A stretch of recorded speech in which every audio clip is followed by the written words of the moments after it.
Ron, Brett. Trey Yangst, thank you. Let's talk about what happened with Iran in the Middle East and some breaking news coming just now. Joining us this evening, Vice President J.D. Vance. Mr. Vice President, thanks for coming. Absolutely, thank you. Just seconds ago, the President went to Truth Social and typed this. It has been fully agreed by and between Israel and Iran that there will be a complete and total ceasefire. Complete and total ceasefire is what he typed. Yep. What does that mean? How did it come about? What's the development? Yeah. Well, we were actually working on that just as I left the White House to come over here, so that's good news that the President was able to get that across the finish line. I think what it means, Brett, is quite simple. First of all, the President, without, knock on wood, having a single American casualty, obliterated the Iranian nuclear program. We are now in a place where we weren't a week ago. A week ago, Iran was very close to having a nuclear weapon. Now, Iran is incapable of building a nuclear weapon with the equipment they have because we destroyed it. So that's a very, very big thing. Now, what that means, I think, is we have to talk to Iran and, of course, to Israel about what the future holds. Because while we have obliterated the Iranian nuclear program, our hope and our expectation is that they're not going to try to rebuild that program. And I think that's what the President is really trying to figure out here, is to build a long-term settlement here to where we can have peace in the region, where our regional allies and, of course, the American people, most importantly, can be secured, but where we can ensure that the destruction of the Iranian nuclear program that has already happened is not something they try to rebuild. I want to get to the obliterated part in just a minute, but I just want to read this fully so I get the context. Yep. Here. Congratulations to everyone. It has been fully agreed by and between Israel and Iran that there will be a complete and total ceasefire in approximately 6 hours from now, when Israel and Iran have wound down and completed their in-progress final missions for 12 hours, at which point, the ceasefire for 12 hours, Sure. at which point the war will be considered ended. Officially, Iran will start the ceasefire, and upon the 12th hour, Israel will start the ceasefire, and upon the 24th hour, an official end to the 12-day war will be saluted by the world. During each ceasefire, the other side will remain peaceful and respectful on the assumption that everything works as it should, which it will. I would like to congratulate both countries, Israel and Iran, on having the stamina, courage, and intelligence to end what should be called the 12-day war. This is a war that could have gone on for years and destroyed the entire Middle East, but it didn't and never will. God bless Israel. God bless Iran. God bless Iran. God bless the Middle East. God bless the United States of America. And God bless the world. He seems confident that this is all coming together. That's right.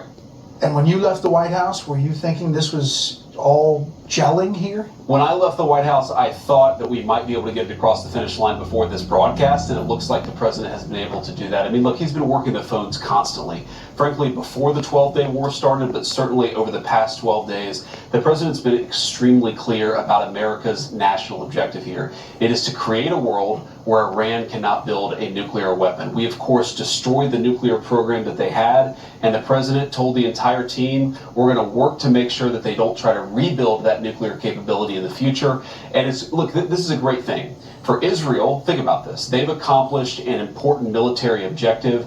They've helped us destroy the Iranian nuclear program. They've also destroyed the conventional missile capability of Iran that threatened the country of Israel. For the Iranians, I think this is a new opportunity to actually pursue the path of peace. As I said yesterday, what the Iranians have showed through their support of terror networks, through their now failed effort to build a nuclear weapon, is that they're just not very good at war. And I think the President really hit the reset button and said, look, let's actually produce long-term peace for the region. That's always been his goal. I actually think when we look back, we will say the 12-day war was an important reset moment for the entire region.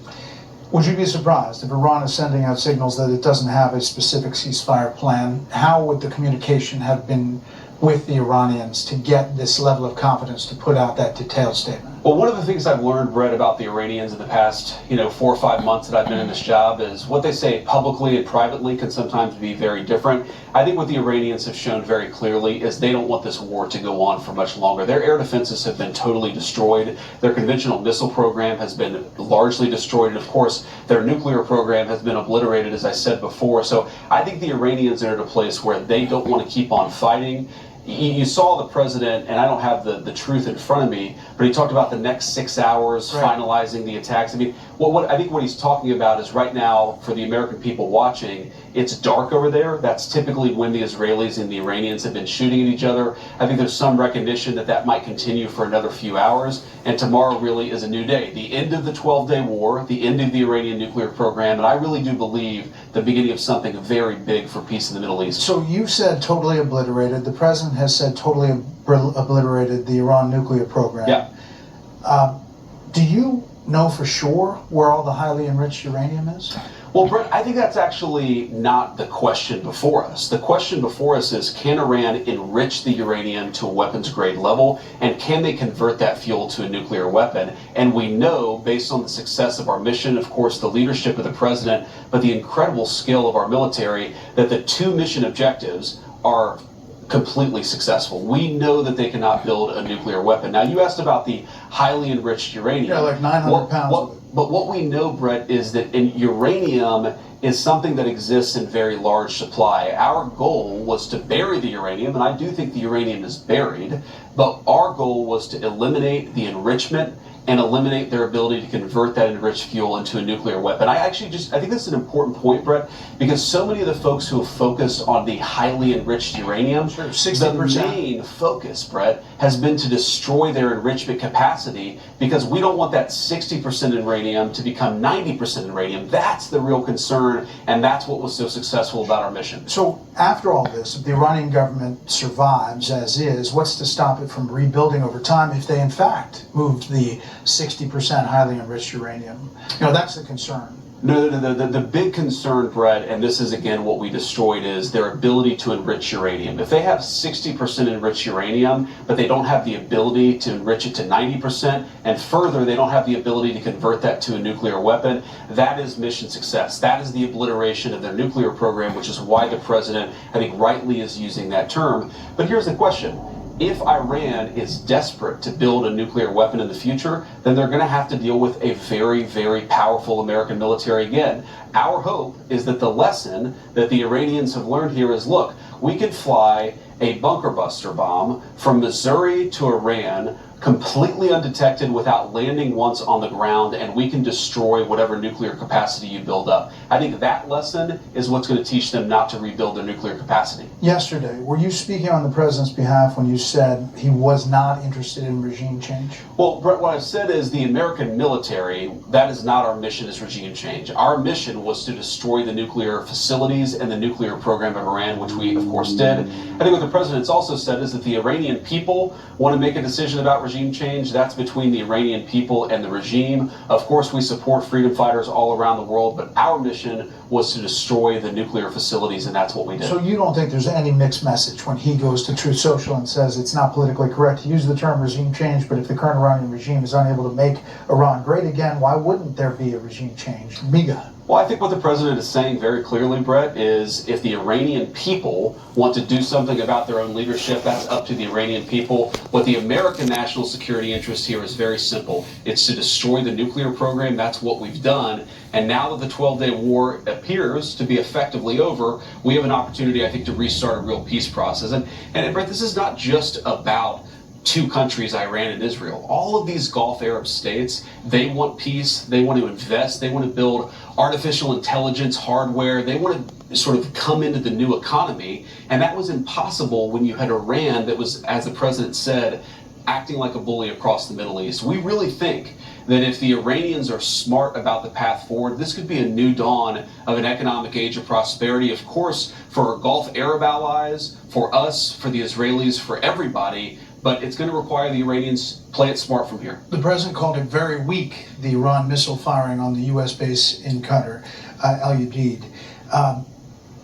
Was it a face-saving move? How do you get from that, firing missiles at a U.S. base, to a ceasefire, as he details in this Truth Social? Well, as the president said, they actually gave us some warning here. And we think they gave us some warning because they didn't want to kill Americans and they didn't want to escalate. There's definitely some symbolism to this, Brett. If you look at the Iranian attack, it was 14 missiles that they telegraphed ahead of time. We dropped 14 bunker buster bombs. As the president told me earlier, our missiles, our bombs were a little bit bigger than their bombs. Our bombs actually accomplished the goal of eliminating their nuclear program. But look, we're happy, again, to restart the peace process as the president just did today. Was the message delivered directly to the U.S. or through an emissary? The message is always delivered through some sort of intermediary. That's been consistently true of the Iranians. Of course, we'd love to talk to them. The president's been clear about this. We'd love to have a direct conversation about how we move this thing forward because, again, we have to step back here. Why did the president do what he did over the past week? It's so that we could destroy their nuclear program. If they try to rebuild it, they're going to be on the wrong end of American power once again. We don't want that. I think they don't want that, but the ball's in their hands. You've been reluctant or at least cautious about getting engaged previously, and that has been public. What made you sign on to this action this time? Well, I think the president has been very clear, and I've always agreed with the president that Iran can't have a nuclear weapon. And you try to run the diplomatic process as much as you possibly can. When the president decided that wasn't going to work, he took the action that he had to take. Now we're in a new phase. That action was successful. We had a wildly successful military operation to take out their nuclear program. Now let's go on to the next phase. And I think the president, look, sometimes he's willing to use peace. Sometimes he's willing to use the military. I think it really depends on what the Iranians do from here. And what do you think they do from here?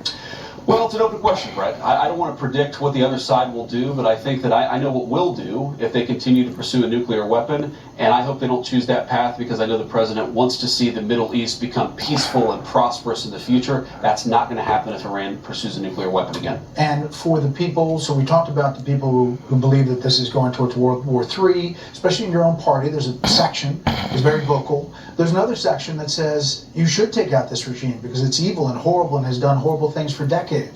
How do you square those two sides? And can this regime stay in place and still have that peaceful, reaction relationship with the U.S.? Well, I think the president has squared those two sides quite well. One, because he's the leader of the movement, and a lot of people trust the president as they should. They recognize they're not seeing the same intelligence. They're not seeing the same classified documents. They trust the president to do a good job. But importantly, Brett, I think he's threaded the needle quite well here. We had a very particular objective. It was profound and difficult to accomplish, the elimination of the Iranian nuclear program, and I think the president successfully did that. You're asking, were the Iranians close to a nuclear weapon? Brett, they were very close to a nuclear weapon. And what I encourage my fellow Americans to think about here is that a week ago, the Iranians were quite close to achieving a nuclear weapon. Now, they cannot build a nuclear weapon. That is the biggest testament to the president's leadership and to the success of our mission. In 1 week, without, thank God so far, not losing a single American casualty, we have taken what was a threatening nuclear program that could have destabilized the entire world. Now that program is gone. We did it through effective presidential leadership and also some very, very competent work from our troops.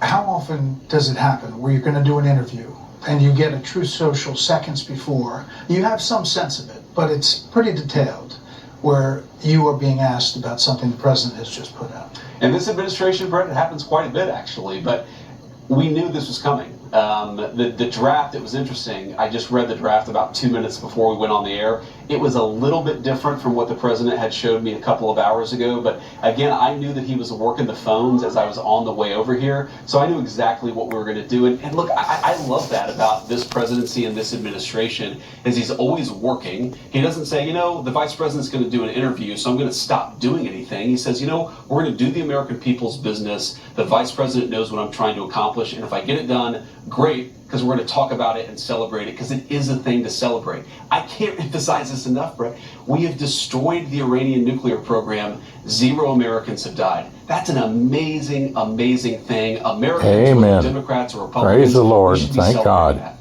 Mr. Vice